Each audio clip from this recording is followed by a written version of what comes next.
You know that feeling, like the goalposts for what it takes to succeed are just constantly moving? Well, you're not wrong. Today, we're going to break down a really powerful new framework called Skills for Success.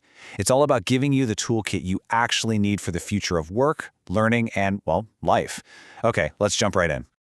So, first things first, why do we even need a new way of thinking about skills? Well, it boils down to this. We're facing a pretty significant skills gap. The abilities that got us here, they're just not going to be enough to get us where we need to go, with how fast everything is changing. And that kind of brings up a big question for all of us, right? I want to ask you directly. If you look at your own set of skills right now, do you feel like you're totally ready for what's coming down the pike in the next 5-10 years? It's a tough one, for sure, but we've got to ask it. I mean, huge shifts in technology and society, it means we all have to be in this constant state of learning and adapting. But here's the real insight from this framework. To keep up, it's not just about learning new things, it's about changing how we think about what a skill even is. And that leads us to what is, honestly, the most important idea in this entire explainer. This is the big shift. We're moving away from seeing crucial abilities as fixed personal traits and starting to see them as learnable, repeatable processes. For decades, the biggest hurdle has been how we talk about soft skills. Things like communication or creativity. We've treated them like personality traits. You're either a creative person or you're not. And that way of thinking, it's been a massive roadblock to actually helping people grow. And check this out.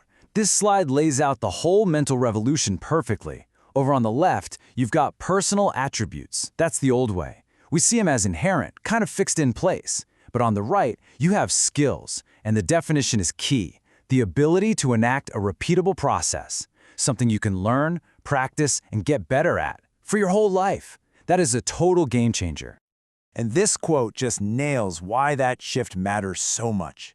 Think about it. If you believe a skill is just part of who you are, why would you bother trying to improve it? The old view locks you into a fixed mindset. But this new view, that these are learnable skills, it throws the door wide open for everyone to get better.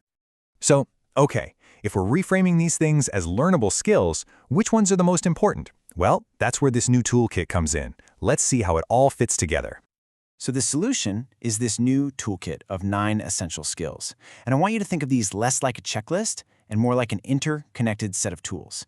You'll see as we go through them, they all kind of build on and support each other. First up, we've got adaptability. And in a world that's always changing, this is your foundation. It's about being able to adjust and keep moving towards your goals even when things go completely sideways. It's really the heart of resilience. And since we almost never adapt to change all by ourselves, that leads us right into collaboration. This is way more than just teamwork. It's about really contributing, building good relationships, and making sure everyone's voice gets heard.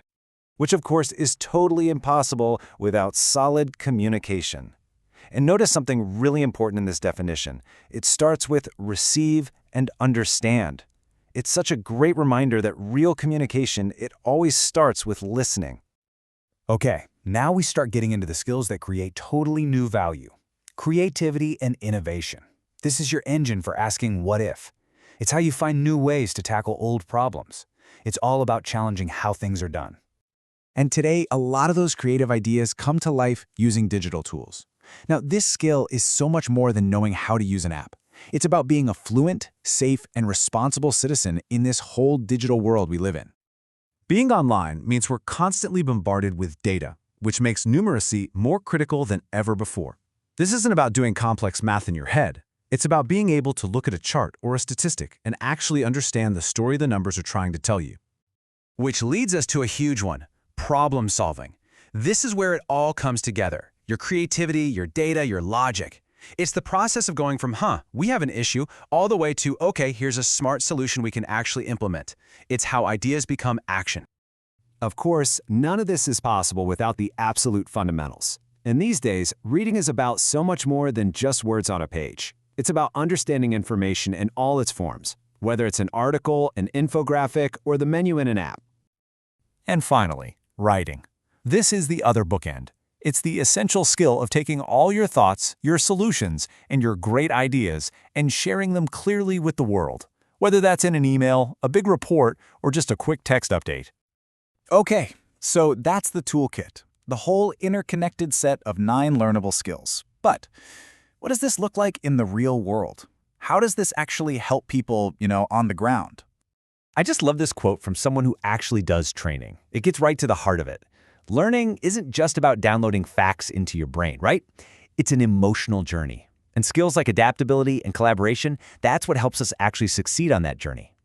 And how amazing is this metaphor? When you treat creativity like a skill you can actually practice, you're not just sitting around waiting for inspiration to strike. You're actively unclogging the dream machine, letting those cool new ideas flow. It's so empowering. And you can see the impact across so many different groups. For young people, maybe school wasn't their thing. This builds their confidence. For newcomers to Canada, it helps them see the valuable skills they're already bringing with them. And for Indigenous peoples, it honors traditional knowledge as a powerful form of problem solving. So, after all of that, what's the big takeaway for you? What does this mean right here, right now? It all comes down to this. And if you remember one thing, make it this. Adaptability, creativity, collaboration. These are not fixed traits you were born with. They are skills. They are processes you can learn. They're basically superpowers that anyone, and I mean anyone, can build with a little bit of practice. So that leaves us with just one final question for you. Looking at that whole toolkit of 9 essential skills, which one are you gonna build next?